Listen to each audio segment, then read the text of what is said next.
Doctor ortho Ayurvedic oil और capsule, अब दर्द भी घुटने टेकेगा। राष्ट्रपति मुर्मू पोखरण में वायु शक्ति 2026 युद्धाभ्यास की बनेंगी साक्षी। पहली बार स्वदेशी लड़ाकू हेलीकॉप्टर में भरेंगी उड़ान। रक्षा मंत्री राजनाथ सिंह भी रहेंगे मौजूद।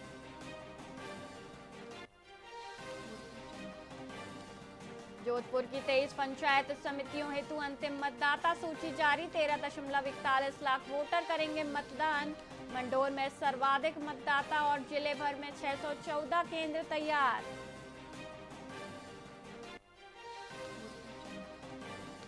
खाटू श्याम जी लक्खी मेले हेतु रिंग्स स्टेशन पर अभेद सुरक्षा। एआई कैमरों और ड्रोन से होगी निगरानी। 450 जवान तैनात और श्रद्धालुओं के लिए 20 स्पेशल ट्रेनें। सवाई माधोपुर कलेक्ट्रेट पर प्रदर्शन के दौरान एनएसयूआई कार्यकर्ताओं और पुलिस में तीखी झड़प। पुलिस ने जिलाध्यक्ष को हिरासत में लिया। इलाके में भारी तनाव और पुलिस तैनात।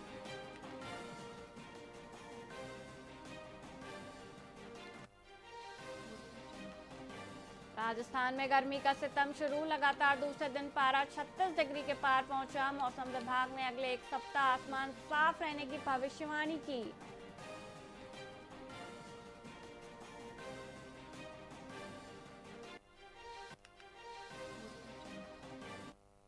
नमस्कार, आप देख रहे हैं वीआईपी न्यूज और मैं हूं वैशाली श्रीवास्तव। आइए रुक करते हैं खबरों की ओर। जोधपुर के माहेश्वरी न्याती नोहरा में आयोजित श्रीमद् भागवत कथा के दौरान भारत विकास परिषद नंदनवन शाखा ने पर्यावरण संरक्षण के लिए कपड़े की थैलियों का वितरण किया। कथावाचक संबित कैलाश जोशी ने श्रद्धालुओं से गौ माता और प्रकृति की रक्षा के लिए प्लास्टिक का पूर्णतः त्याग करने का आह्वान किया। सचिव संजय भंडारी के नेतृत्व में आयोजित इस पहल की सभी नागरिकों ने सराहना की। इस मौके पर मौजूद सैकड़ों श्रद्धालुओं ने भविष्य में केवल कपड़े के झोलों का उपयोग करने और प्लास्टिक मुक्त जोधपुर बनाने का सामूहिक संकल्प लिया। उसमें भारत विकास परिषद नंदनवन शाखा पश्चिम प्रांत जोधपुर के द्वारा श्रीमती मंजूलता थानवी के सहयोग से कपड़े की थैलियों का वितरण किया गया है। लगभग 500 थैलियाँ आज वितरित यहाँ जिसमें प्रसाद डाल के दिया जाएगा। कुछ वितरित कर दी गई है, कुछ प्रसाद के साथ दी जाएगी।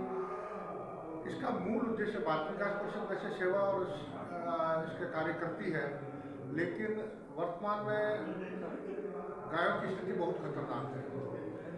हम घर में बाहर जाते हैं, सब्जी लाते हैं, दूध लाते हैं या छोटा मोटा किराना का सामान लाते हैं, प्लास्टिक की थैली में लेके आते हैं, अपने साथ कोई भी साधन नहीं लेते और उसका दुष्परिणाम ये होता है कि घर का जो कचरा होता है वो उसी प्लास्टिक की थैली में डाल के घर के बाहर फेंक देते हैं। गाय माता उसको खा लेती है और ये प्लास्टिक गायों के पेट में होता है।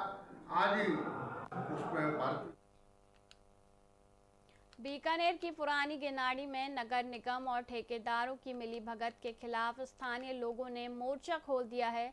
घटिया निर्माण और सड़क से ऊंचा नाला बनाने के विरोध में मोहल्ले वासियों ने काम रुकवा दिया और प्रशासन पर भ्रष्टाचार के गंभीर आरोप लगाए।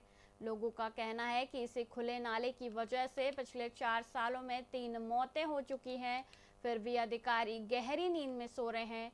भारी आक्रोश के बीच जनता ने मांग की है कि नाले का लेवल सड़क के बराबर किया जाए और जल भराव की समस्या का स्थायी समाधान निकाला जाए। प्रशासन के पिछले करीब 2-3 महीने से ये खुला नाला यहाँ पे पड़ा है, ठीक है। तो 50 साल पहले इसका लेवल एक बराबर था और अभी इन्होंने लेवल है जो करीब 12 इंच के आसपास ऊपर कर दिया। हमने गोयल साहब अभी आए, उनको रिक्वेस्ट की कि ये लेवल नीचे कर दो आप, ठीक है। रोड के लेवल के बराबर यहाँ पे बनाया जा रहा है रैंप, स्पीड ब्रेकर, उससे आम जनता को नुकसान होगा। और पुराना जो नाला बना हुआ था उसके ऊपर इन्होंने हल्की क्वालिटी की सीमेंट और ईंट लगा के और इस नाले को तैयार कर दिया। हम ऑफिस में गए कि ये थैंक यू में बना हुआ है, तो कौन सा ठेकेदार है जो थैंक यू के अंदर ऐसा नाला बना देता है? क्या निगम के रुपए नहीं लग रहे? थैंक यू के अंदर बनाया है तो निगम के पास क्या रुपए नहीं है जो ये नाला इतना सा 40 फुट का नाला नया बना दे? मतलब ये ठेकेदारों की मिली भगत और नगर निगम की मिली भगत है, जिसको बीकानेर के अंदर पुरानी गिन्नानी और मेरों को बास आज से 20-25 सालों से सहन कर रहा है। पानी और गंदगी सारा यहाँ पे इकट्ठा होता है और रहा ये प्रशासन, खुद भी गंदे पानी में डूबा हुआ रहता है, उनको कोई सोच फिकर कोई शर्म नाम की चीज़ नहीं है। पास में जूनागढ़ है, सौंदर्यकरण है, वो सारा पिछले 4 माह से खराब हो रहा है। पुलिस प्रशासन आके मोहल्ले वासियों को सबको घर पे भगा रहा है, ये भी इनका अधिकारियों का साथ दे रहा है। मतलब भ्रष्टाचार इतना ज़्यादा बढ़ गया है कि अब हद से पार हो गया है, आम जनता का जीना मुश्किल हो गया है। तो आपने क्या नाली का काम रुकवा दिया? नाली का काम हमने रुकवाया, हमने कहा आपने रुकाया नहीं है, हम रिक्वेस्ट करके कह रहे हैं कि ये नाली का काम सही तरीके से कर दो। आप पढ़ लिख के इतने बड़े अधिकारी बने हुए हो, आपकी पढ़ाई है जो कुछ काम तो आनी चाहिए आम जनता की। प्रशासन के पिछले भरतपुर के बंद बरठे गांव में मुख्य रास्ते की पुलिया पर भारी जल भराव के कारण ग्रामीणों का जीना मुहाल हो गया है।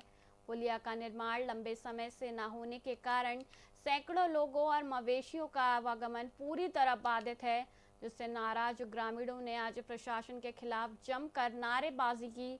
स्थानीय लोगों का आरोप है कि बार बार शिकायत के बावजूद कोई सुनवाई नहीं हो रही है। ग्रामीणों ने चेतावनी दी है कि यदि जल्द ही पुलिया को दुरुस्त नहीं किया गया तो वे उग्र प्रदर्शन के लिए मजबूर होंगे। धौलपुर में विश्व हिंदू परिषद और बजरंग दल के तत्वाधान में आगामी 26 मार्च को निकलने वाली भव्य रामनवमी शोभा यात्रा के पोस्टर का विमोचन उत्साहपूर्वक किया गया।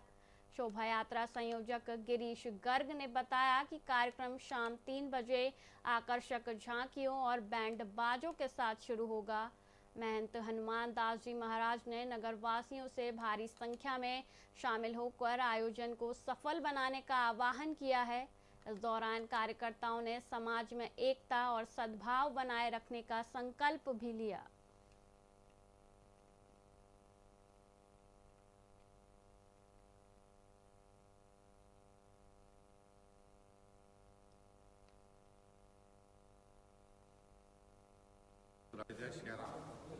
आगामी 26 मार्च को जो रामनवमी उत्सव है, उस रामनवमी उत्सव शोभा यात्रा के लिए आज सभी के बीच में, कमेटी के बीच में और जो भी भगत जगत है सबके बीच में हर समाज के लोगों को जोड़कर एक बैठक की गई और आगामी बैठक 1 मार्च की रखी गई है। इसमें जो पहले जो कमियां रहीं यात्रा में या जो परेशानियां रहीं उन पर विचार विमर्श किया गया। आगे आने वाले कार्यक्रम के लिए कोई कमी ना रहे और शोभा को जितनी भव्यता के साथ बनाया जाए, समाज के हर वर्ग को, हर गांव के हर क्षेत्रवासी को जोड़कर इस यात्रा को जितना अच्छा से अच्छा बनाने का प्रयास किया जा रहा है। सभी स्वयं सेवक, सभी ग्राम तक इसमें पूरा सहयोग कर रहे हैं। सभी को इसी शुभकामना के साथ ये संदेश देते हुए कि अपना व्यक्तिगत कार्यक्रम ना समझकर इसको प्रभु राम का कार्य समझकर इसमें सम्मिलित हों, अपना सौभाग्य और जीवन बनाए। जय श्री राम। आगामी 26 मार्च को रामनवमी पर्व पर जो राम शोभा यात्रा निकाली जाएगी, उसके संबंध में आज एक मीटिंग रखी गई थी, जिसमें इस शोभा यात्रा को कितना भव्य बनाया जा सके उस पर विचार विमर्श किया गया और इसमें बरकस प्रयास किए जाएंगे कि इस बार की शोभा यात्रा सबसे अलग होगी और इतनी आकर्षक होगी कि दूर दूर से लोग इसे देखने आएंगे। जय श्री राम। तो 26 मार्च को धौलपुर में श्री रामचंद्र जी की शोभा यात्रा निकाली जाएगी, उसकी जो समिति बनाएगी, उसकी एक मीटिंग आज 12 का पाठ्यक्रम होगी। तो पिछली साल जो कुछ कमी रह गई थी उनमें सुधार किए, सभी लोग उन्होंने अपने अपने विचार रखे। उसके बाद सभी ने तय किया है कि 1 मार्च को दोबारा मीटिंग करेंगे अपन और सभी आसपास के जो गांव है 5-7 किलोमीटर में धौलपुर सिटी के, उनमें से 1-2 आदमी बढ़ाया जाएगा और समिति बनाई जाएगी। अब की बात पिछली साल की अपेक्षा बढ़िया भव्य तरीके से निकाली जाएगी। जय श्री राम।